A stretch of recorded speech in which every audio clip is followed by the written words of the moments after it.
There you go. Oh, hello there. I didn't see you there. My name's Kevin from Happy Beard Games, and this is GAMERpiece Theatre. Welcome to the show.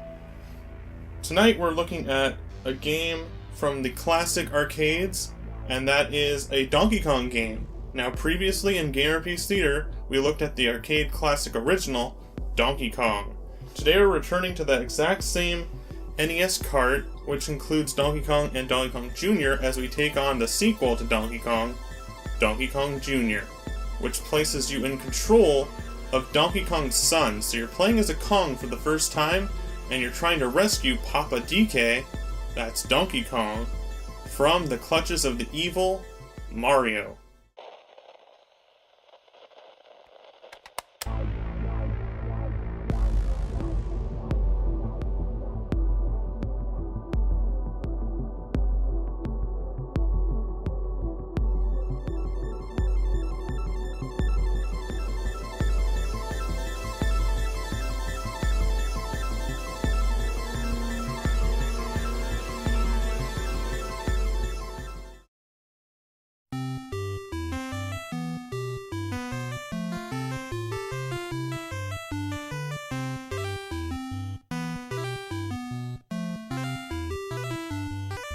As a follow-up to the arcade smash Donkey Kong Jr. places you in some new situations, new platforming, new enemy types, a new mechanic, and more. You'll be fighting and climbing your way through level after level of Donkey Kong Jr. fun.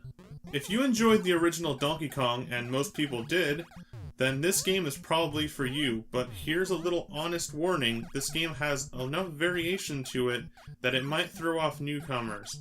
Even when playing it by myself today, I had a little bit of a hard time getting used to it compared to Donkey Kong, where you can just jump right in. Jumpman. And while Donkey Kong Original was an easily accessible game for all audiences, Donkey Kong Jr. really steps it up a notch in terms of difficulty and control. The main objective of Donkey Kong Jr. is to reach the top of the stage, where Donkey Kong is held captive by Mario of all characters.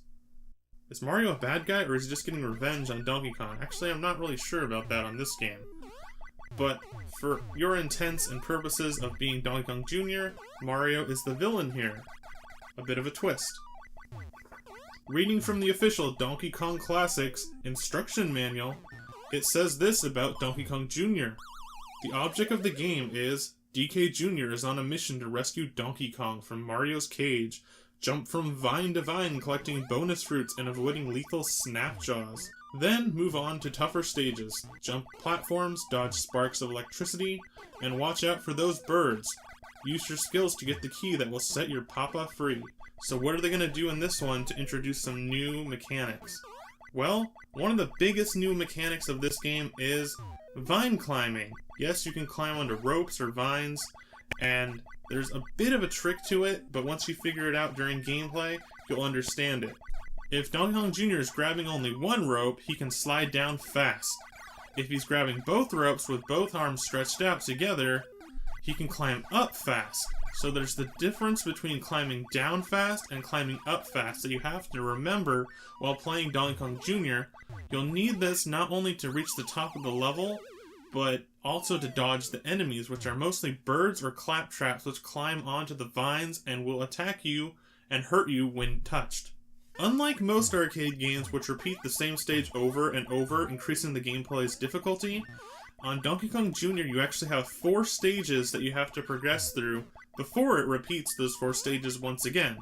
Travel the level, single screen, but still a level that you have to travel through to reach the very top. Once you make it to the top, jump over a few claptraps and make it to the rope. That way you can reach the next level.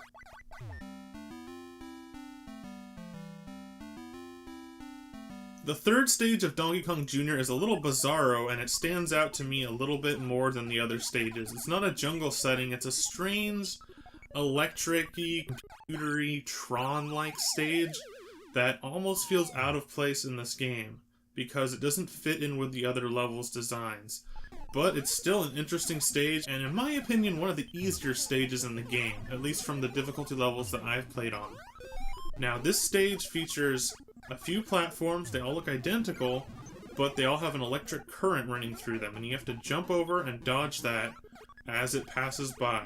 There's also ropes on the side of the stage, so you have to climb up those ropes fast and know exactly when to jump over that electrical spark to make it to the very top and reach Donkey Kong. On the fourth and final stage of Donkey Kong Jr., you see Donkey Kong waiting for you at the top, but you have to unlock him first. It's pretty simple and pretty easy to figure out what to do on this stage, even though the gameplay is different than the past stages. There's not so much platforming, it's mostly just rope climbing. And you gotta rope climb pretty fast because there's a lot of enemies throwing eggs at you and just getting in the way. Even if they touch you, they can still knock you out. You have to slide each key up the rope by pushing it to the very top to release Donkey Kong. The easiest way to do this is to remember that method of climbing up and climbing down using the ropes. If you want to climb up, hold on to both ropes and go up faster. If you want to climb down or slide down the ropes, hold on to only one rope at a time. Remembering the way the rope climbing works really helps you a lot in this game. Sometimes when I come back to Donkey Kong Jr. after not playing it for a while, I forget which way the ropes go. And if you remember that when you're playing, it makes it a lot easier to understand, so that way you know what to do in that split second of time that you have to react to the enemies. Donkey Kong Jr. is available on the NES in 2 variations. It's also available single by itself, or in this pack called Donkey Kong Classics, which includes Donkey Kong 1 and Donkey Kong Jr. There's also a strange variation of the game called Donkey Kong Jr. Math, which is an educational game featuring Donkey Kong Jr. teaching you some math equations. And I do have to say that the NES port of Donkey Kong and Donkey Kong Jr. are done very, very well. There's no modifications to the game where you can set extra lives or lower the high score count or stuff like that. There's not even leaderboards.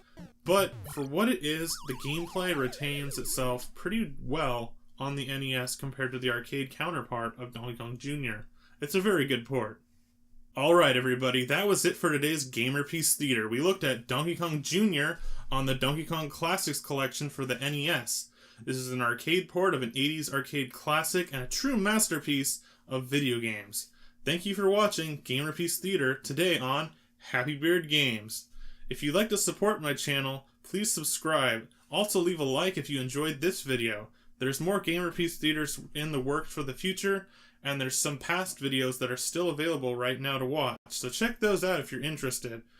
Also, leave a comment, let me know what you think, recommend some future games. I have a few games on schedule to buy that I still need to pick up because they have been requested by viewers like you. Alright guys, thanks for watching once again. Bye!